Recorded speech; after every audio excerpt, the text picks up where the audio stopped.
Hey guys, welcome to Entertainment Talk Nation. This is Rob.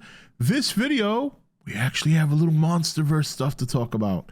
Nothing huge. Basically, yesterday morning, Gamaro Island posted some information regarding a potential Godzilla video game. I'll read it as I see it here. If I can pull it back up because I just clicked away from it. But oh, here we go. Okay, so he posted a 2.5D action-adventure Monsterverse video game in the works by Legendary in 7 levels. Set after the events of Godzilla vs. Kong, players exploit the strength of the Titans to traverse a crumbling metropolis on the trails of unraveling a mystery tied into the franchise Godzilla Part 1. That's Part 1 of the tweet. Part 2 of the tweet. This was unveiled at the Licensing Expo 2022. In addition, Legendary and Tilting Point, a free-to-play publisher, will be developing the first fully branded Monsterverse mobile game, a multiplayer online survival strategy game where humans fight together against the renowned Titans. So yeah, I 2 game. It sounds like it's 2 games. It could just be 1 game. Now, just to give you a little bit of history here, both these companies have made mobile games. 7 Levels, however, have made some exclusive games for the Nintendo Switch.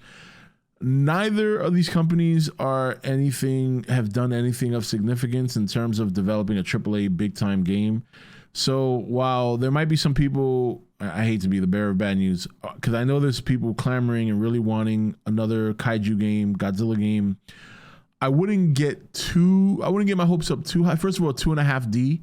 So you're looking at a game that's not even a full 3D game, potentially. It does sound like 2 games, but it might just be 1. And they're describing 2 different, because a lot of mobile games tend to have multiple genres in one. Like you might have a mobile game that is strategy in one portion of the game, and then the next portion of the game it's like an RPG, and then another portion of the same game it's like a first person player.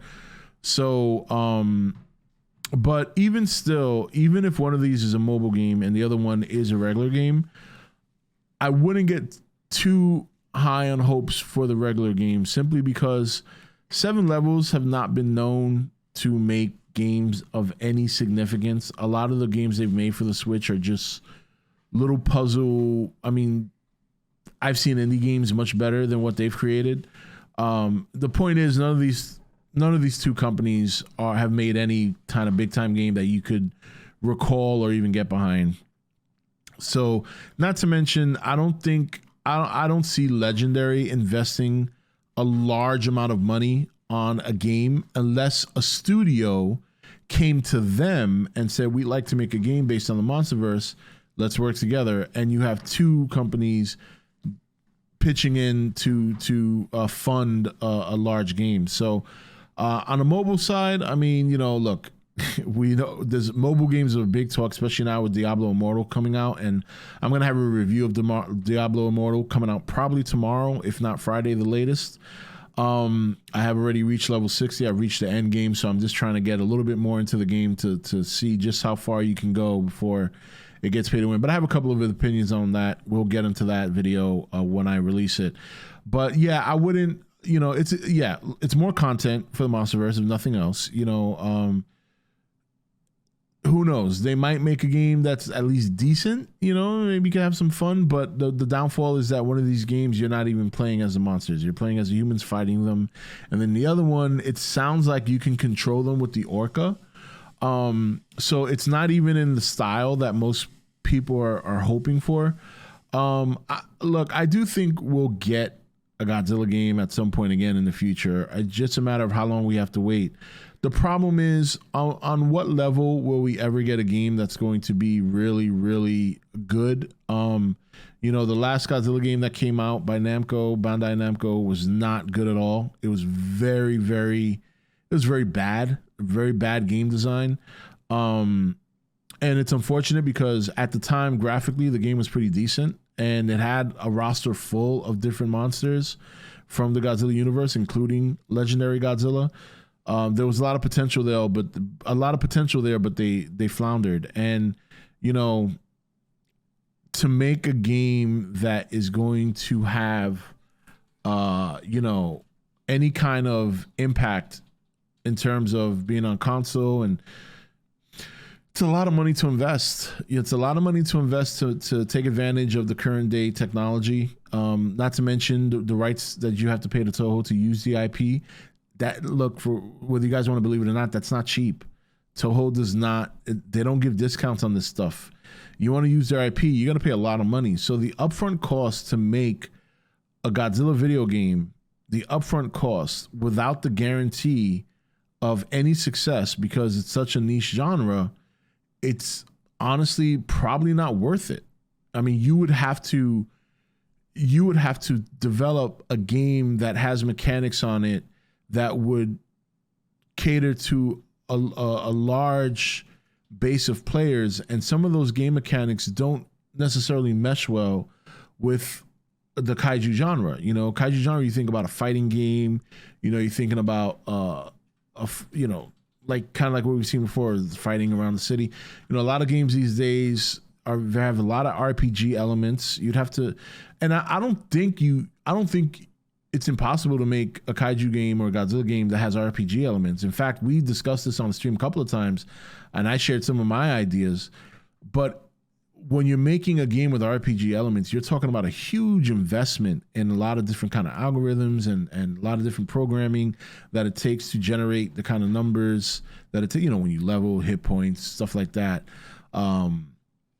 It's a lot. It costs a lot of money when you get into that kind of programming.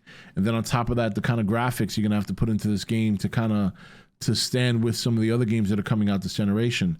And then on top of that, having to purchase the IP or the rights from Toho to use it to make a game.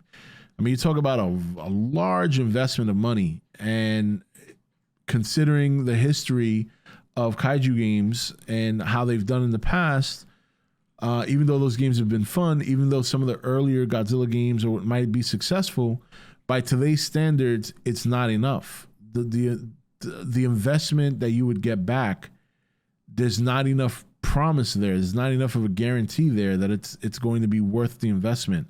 In many ways, it'll lose money no matter what, you know, and that's unfortunate, but that's just the truth. This is why I think you're seeing a lot of them dip into the mobile genre, because they can make money there. They can monetize it in such ways that even a small investment in a mobile game, they're more than likely to make at least a small profit before people just dip away from the game.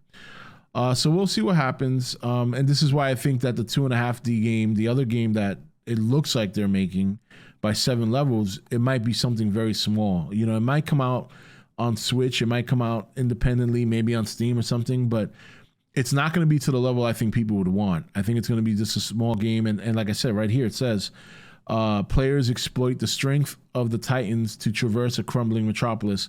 So unless they mean that literally in terms of you're controlling the Titans to go through a metropolis.